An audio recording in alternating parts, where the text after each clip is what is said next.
Welcome to the October 2022 GoldSim webinar. Today we're going to talk about modeling reliability of systems, and in particular, in this case, modeling the reliability of a pump station.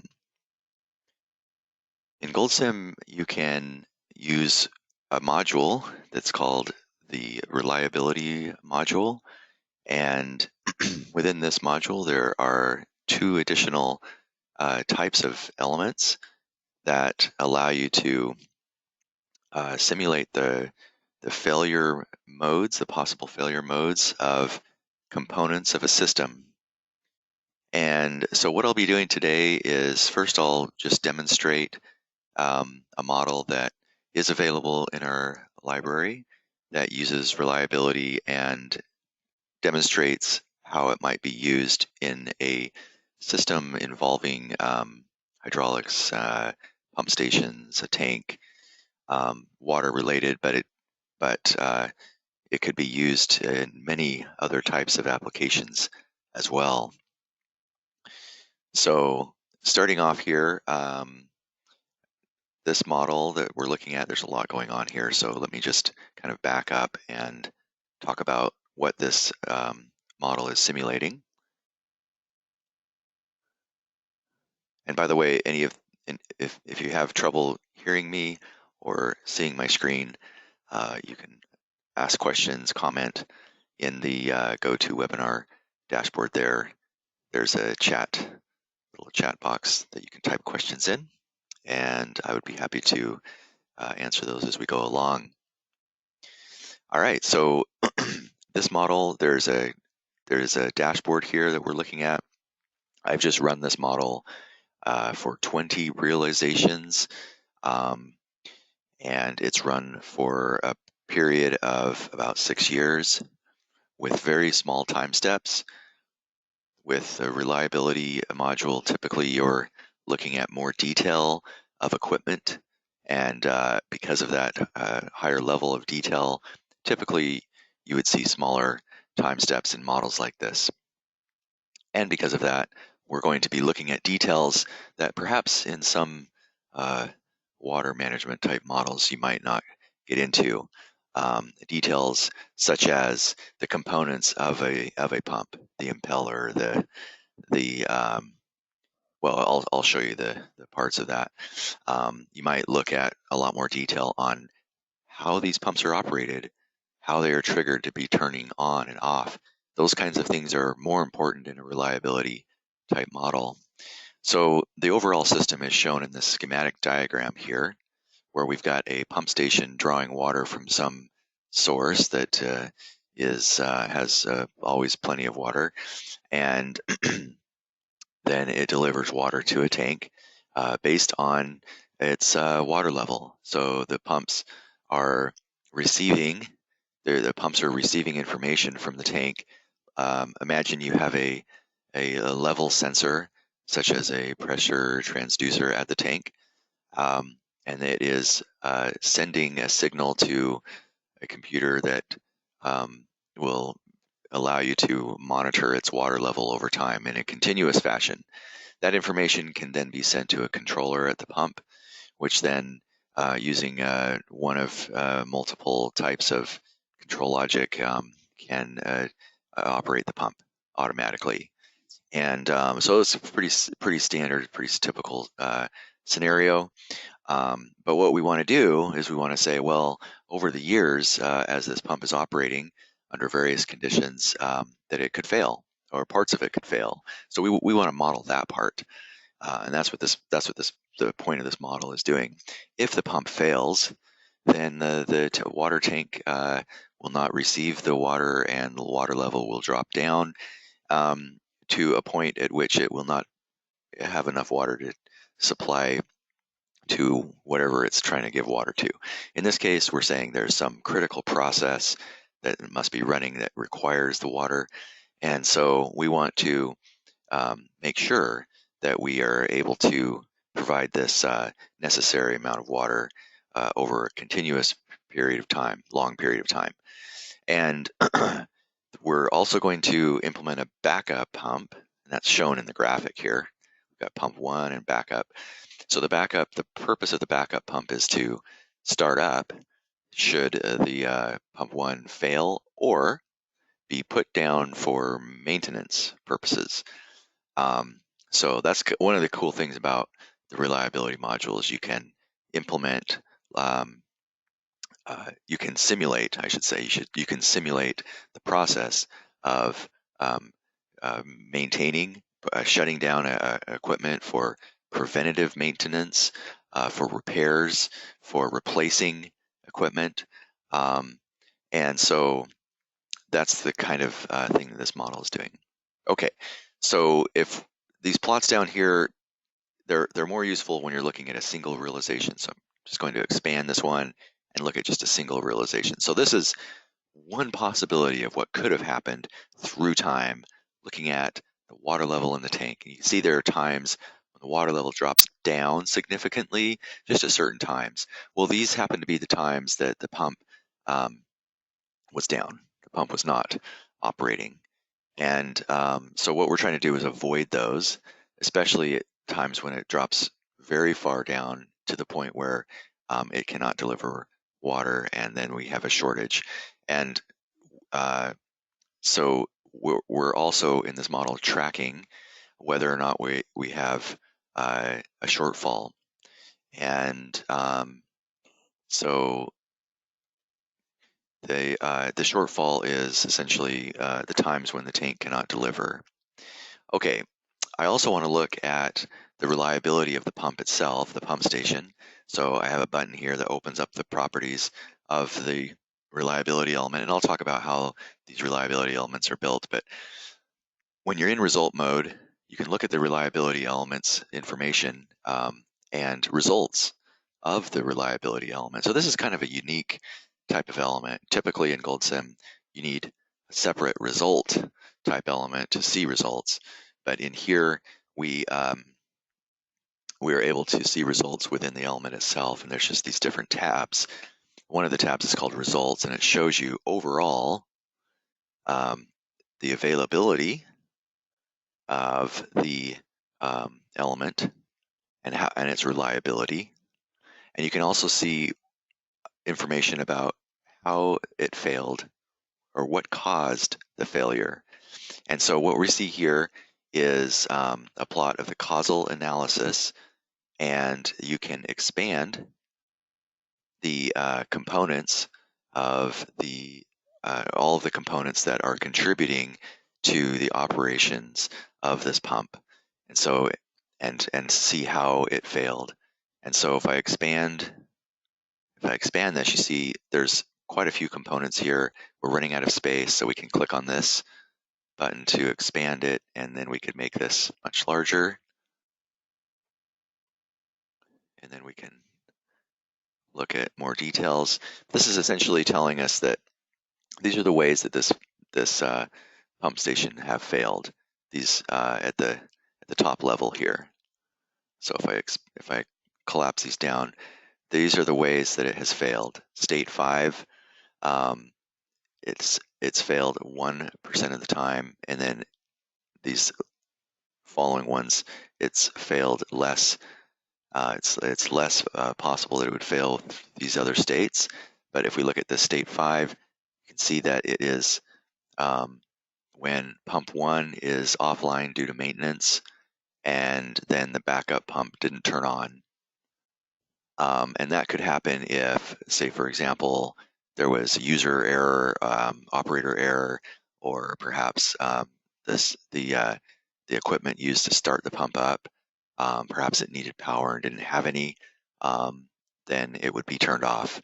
And so that's the most common way that it's failed. And so that would allow you to go in and address that and fix your operations so that you can avoid those kind of things with redundancies and other operations, preventative operations. And then another way that the pump station might fail in this case is that you have wear and tear on the equipment due to high TDS that is eroding the impeller. That's what it says right here, high TDS or Rhodes impeller. And so the impeller goes bad, and then you have to replace it. You have to shut everything down. And so in all of these cases, it says backup pump is turned off. And that is actually because we selected the option to not enable the backup pump. So one of the cool things about this model was to look at the difference between a model with and without a redundant pump. So for the interest of time, it takes a while to run all of the realizations of this model. So I'm just going to run it for one realization, and then I will run the two scenarios. So right now it's running through the first scenario with no backup. Okay, now it's running through the next scenario with backup, and you can see that the tank level is not dropping nearly as much. And so if we look at a comparison of the tank level, you can see the difference where having a backup pump allows us to maintain a high level in the tank and provide more reliability for the process that needs the water.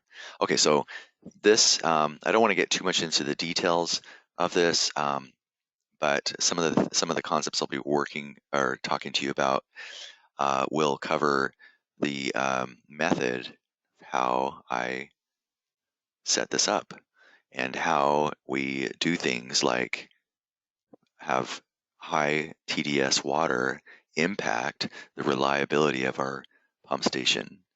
And that is done through using things like a specific type of failure mode that has an acceleration factor that's based on the water, what's in the water.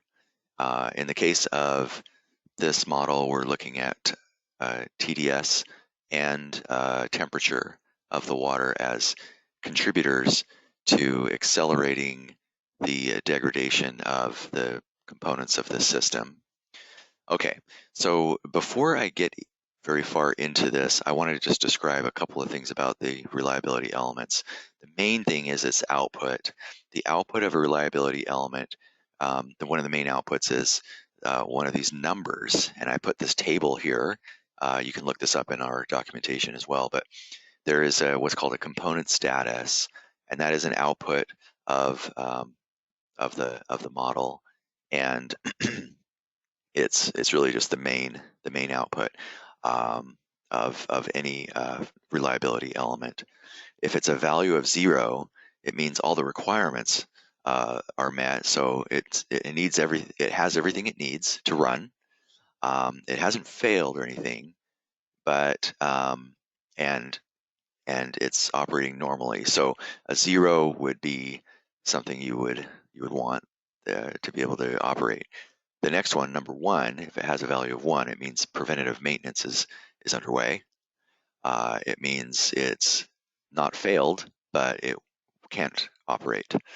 If it has a value of 2, then there's something inside of the reliability element that is not working. And when I say inside, what that means is you can have subcomponents within a reliability element. There can be children within it. So imagine you have a car and you want to simulate the reliability of a car. Well, it has a whole bunch of uh, subcomponents within it that also need to operate. And that's what this is talking about. If something within the engine isn't working, that would be an internal, requirement not being met, and that would cause the entire system to not be operable. And so number 2 means essentially that it's failed. Number 3, external requirements are not met. So let's say we're talking about this pump station, the power goes out. That's an external requirement. You need power to run the pump. So if it has the number 3, then that means the power or some external requirements not met. Number 4 means the element's not turned on, so you can turn on and off these elements. Number 5 means the parent is not operating, and number 6 is it doesn't have um, uh, or the resources it needs.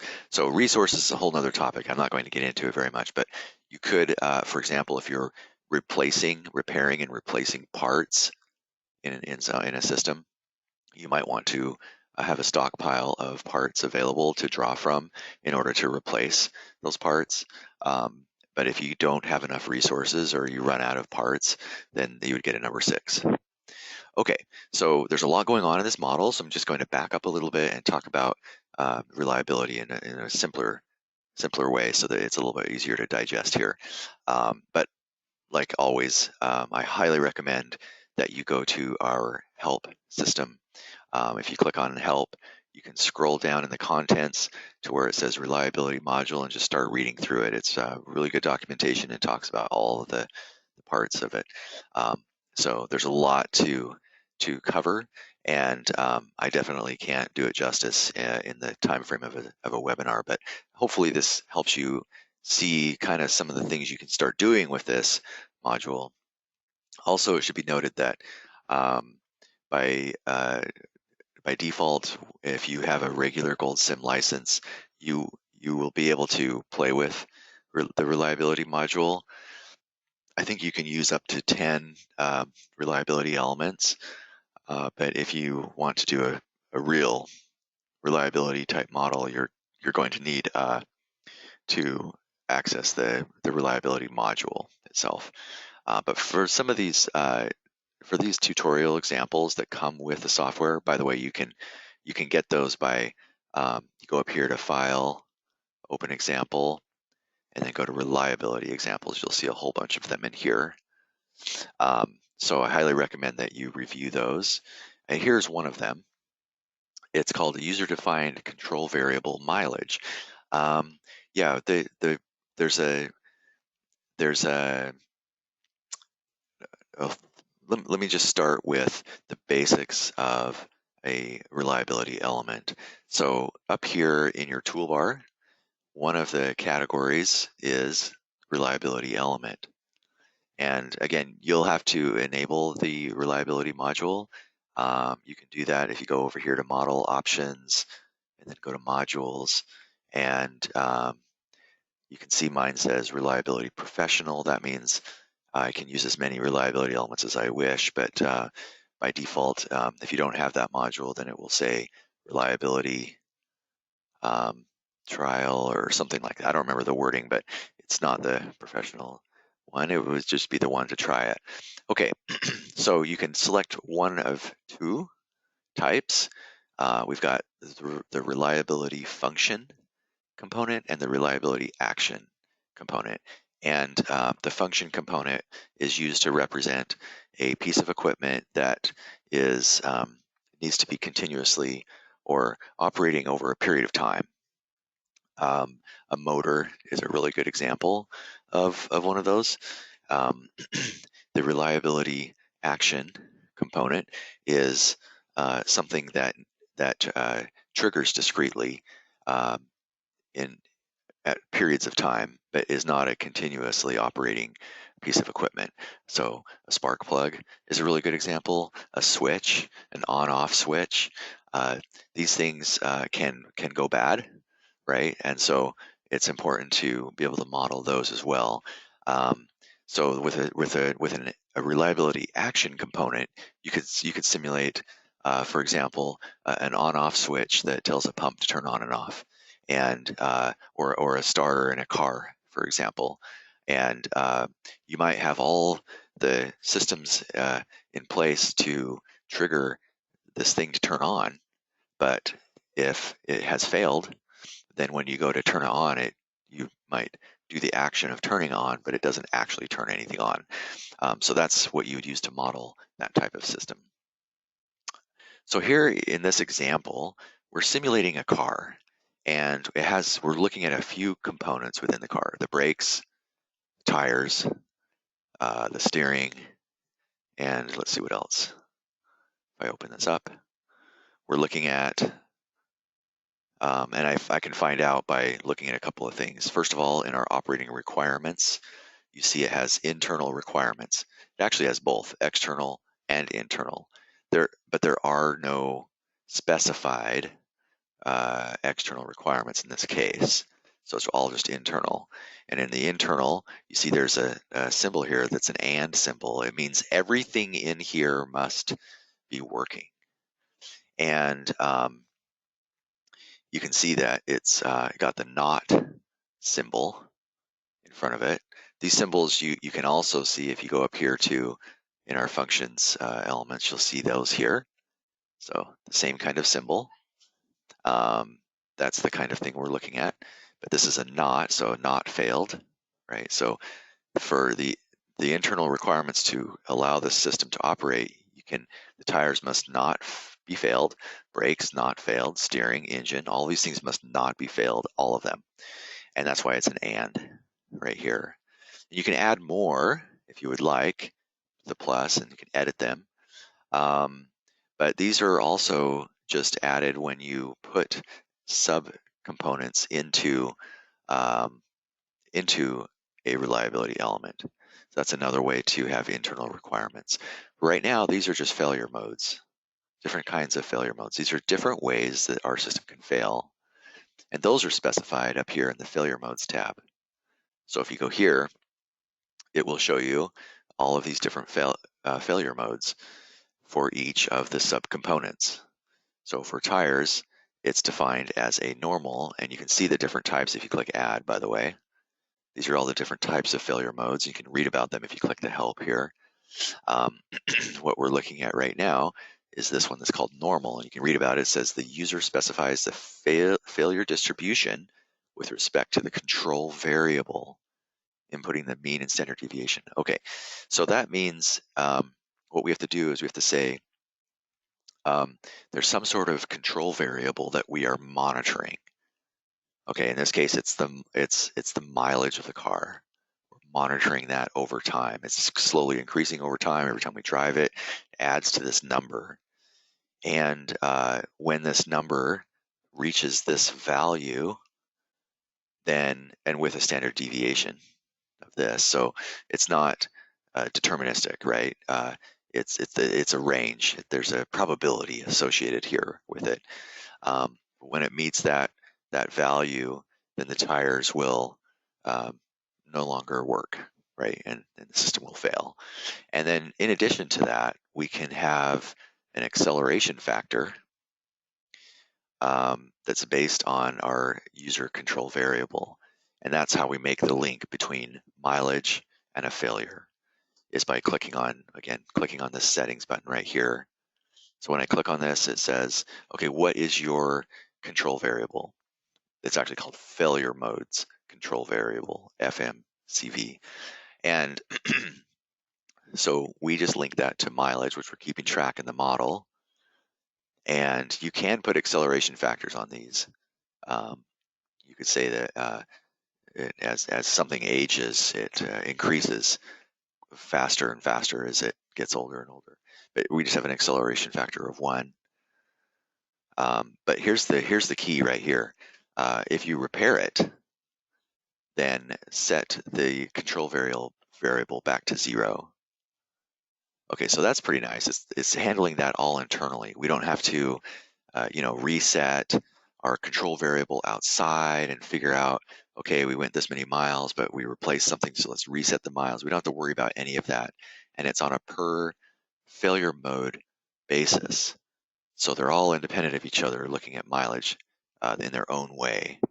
They each have you could imagine that they all have their own mileage, right? Based on this control variable, because when you repair it, you reset it to 0. And you look down here at the very bottom, there's a checkbox that says automatically repair failure. So when this does hit a failure, then this checkbox allows you to just automatically go through a repair sequence. And what that does is says, okay, we've got some downtime, right, to repair this. We need to take it into the shop, and it takes a while. In this case, we're saying it takes 2 days. You can give it a standard deviation and say, it's between 2 and 4 days or something. You can specify it. You can have all that kind of detail there. And as soon as that is then repaired, then the whole system can come back up and be operating again. So when we run this model, let me just see how many realizations we're running this for. 100. Okay, when we run this model, and we can see how what the availability and reliability is of this car. So you can see that the reliability, it shows that it shows a 0 here. And if we plot a time history, let me create a new time history plot of the car to see how it was operating over time. Okay, and probabilities is not so useful. Let's look at one realization. And so you can see here it's going between 0 and 2. 0 again means it's operating fine. 2 means it's down. And honestly, I can't remember. I need to look at it again. Internal requirements are not met. Okay, so something inside of the car has failed at these times. And then you can see finally we get to 6 and it's just gone. It's not working anymore at all. That would be because there's something in here that we didn't go and repair, and so the car is just, I guess, totaled at this point.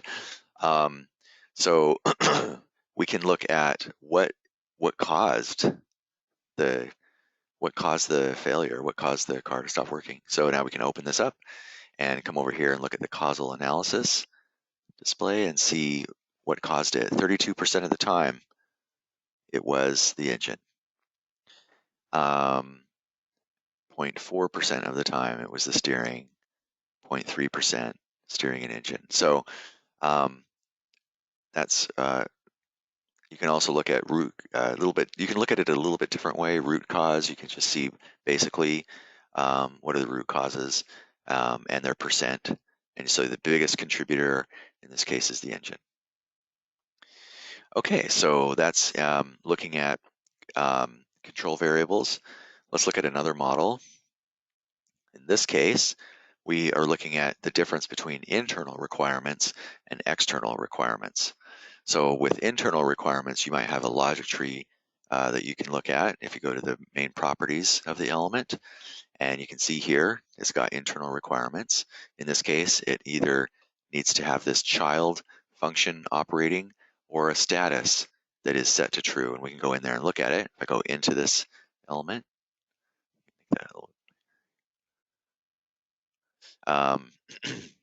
both of these things need to be working. And this one here also has a very simple failure mode to it. It just represents the child within, it's a child component, but it just has a very simple failure rate, which is on average once every 3 years that it fails.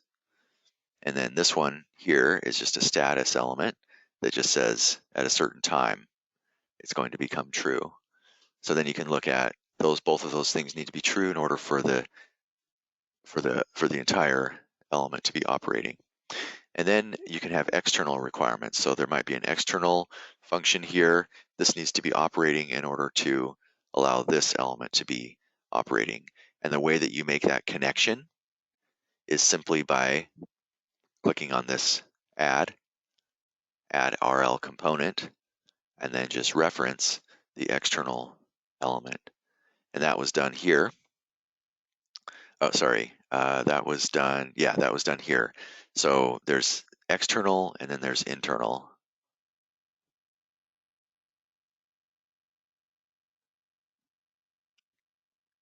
Okay, let's talk about preventative maintenance. So if we go back to edit mode, if we go to this reliability element, and if we look at the failure modes, in this case, we've put in a failure mode that's called preventative maintenance. And the nice thing about preventative maintenance is that, yes, while it does cause a downtime in your element, it does repair the system so that if you're looking at a control variable, remember how I was talking about mileage on a car, a preventative maintenance can reset that so that it's like new again. At least this component could be like new again, and it would give it a longer life, and ultimately improve the reliability of the system. And so in this case, preventative maintenance is triggered on a routine basis at 4 years and at 7 years. So at those times, it triggers, and when that happens, then we will repair any failures there. And so this is another example model that comes with GoldSim. Okay, so that's a little bit how you might.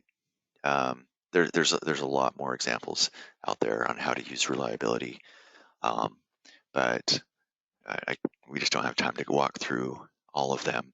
I did want to walk, now that you've kind of seen a little bit of how this works, I want to walk through a little bit more of this pump station model. So a couple of things that we need to understand is that I'm looking at an entire pump station that includes multiple pumps and multiple pieces of equipment in there.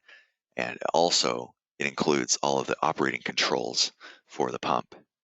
So if we go back to the diagram, just to review, we have a pump that sends water to a tank that's draining over time.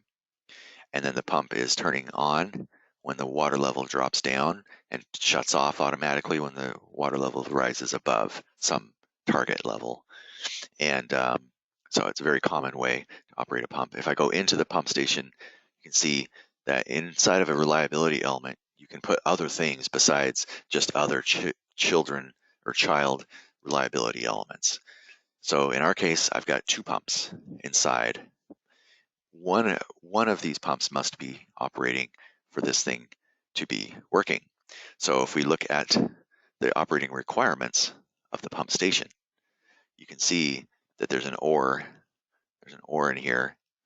It needs to have either this one or this one working in order for the overall pump station to be operating.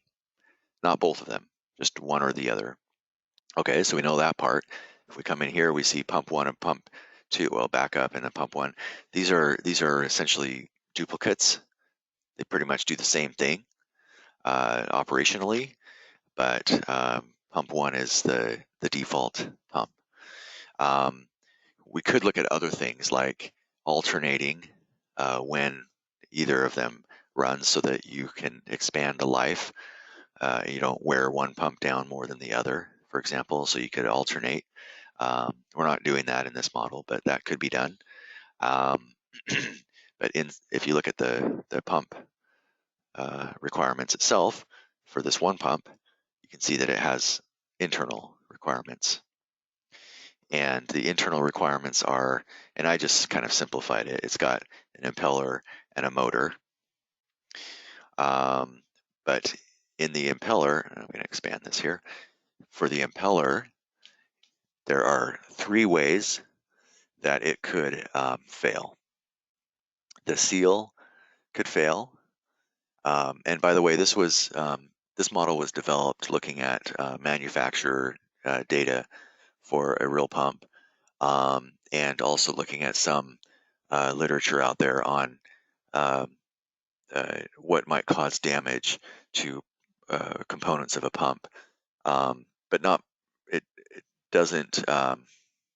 Some of the values that were put in here are not based on lab data or anything where a pump has been where it's been put under multiple tests to see what its reliability might be. These kinds of models, you might find that we don't have a lot of that kind of data. It might be difficult to quantify in some cases. Probably in other models, like for an automobile, you might be able to find a lot more information like that. For pumps, it's probably a bit harder to find that. Maybe talking to people at the company that sell the pumps, there might be more information about that. But anyway, we have 3 ways that it can fail. If the seal around the impeller is damaged, then that will fail. If there's erosion caused by poor water quality, that could cause damage enough to the impeller to at least wear it down and possibly cause other problems so that it stops working.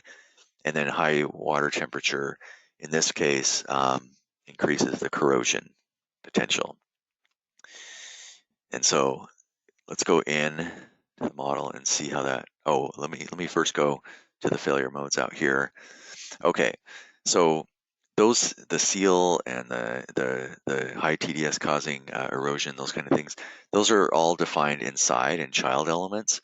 But out here at the outer level, we have a couple of things happening. We have replacement and we have routine maintenance of the pump. So if the whole thing fails, then we would go and we would replace it. And that would, if we replace the entire pump, then all the children components also get replaced. So let's look at the children components. We'll go in here, and here is the seal, the impeller, and the motor. And in this case, we're looking at the repair costs, the replacement costs, because we're trying to also evaluate not only reliability, but cost overall. So that's important. Every time we have to replace a component, we'd have to pay for that and the labor involved. And if we look at the motor, we look at its failure modes, we can see here that running a motor at low efficiency increases failure. And so we have a thing in here that is looking at the pump efficiency. If we're running at a very low efficiency, then the acceleration factor on our control variable increases by an order of 4. If we're running at a high efficiency, then it's a 1. And so this would be a scenario where you'd want to, monitor the flow in the head on this pump and see what its efficiency is over time. And that is something that we're keeping track of right here. So the pump efficiency is looking at the efficiency curve and using its current flow and TDS to determine what the efficiency is over time. If I run this model for just a single realization, let me do that.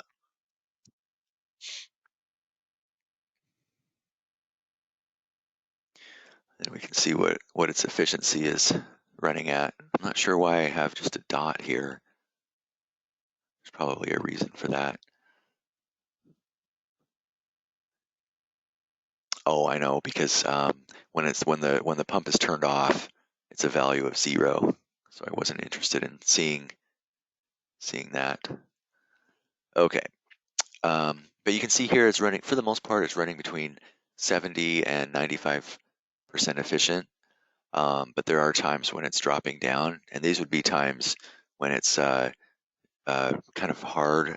It's a harsh environment for the motor down in these areas, and so those would be areas we would want to avoid, and we can by revising the operational constraints of this motor. We could shut it off if the situation is causing a low efficiency run, to better improve the lifespan of the overall pump and save money. So the objective here with this model then would be twofold. It would be to provide the necessary water to provide a reliable system, but also do it at a cost that is within reason here. So right now you can see the repair and maintenance costs for having a redundant pump is $31,000. And if I go and look at existing conditions with no backup pump, the maintenance cost is a little less, but we had a shortfall in providing water to the process. So it's not as, the availability is less than 1 there. So yeah, that's pretty much everything I wanted to show here. And what you can see from this model is that While there's quite a bit of detail, this is probably more detail than what you might see in a typical GoldSim model that's simulating this kind of process. But in looking at these kinds of details, we would need to add quite a bit of detail, as you can see. But this model is in our library. I will post a link to it and the recording of this webinar to our archive if you want to play with it. If you have, oh, and we should probably see how many reliability elements are in here. So if it has more than what you have a license for, we could provide a player file of this model. 3, 4, 5, 6, 7, 8, 9. Okay, I think it was intentionally built in a way that you could play with it without a license, without a reliability module license, so that you could see what you think about it. Anyway, I'm happy to take any questions that you might have, and thanks again for joining us for our webinar, and we look forward to seeing you next month. I'll wait around here a bit to answer any questions that you might have. Thanks again for joining.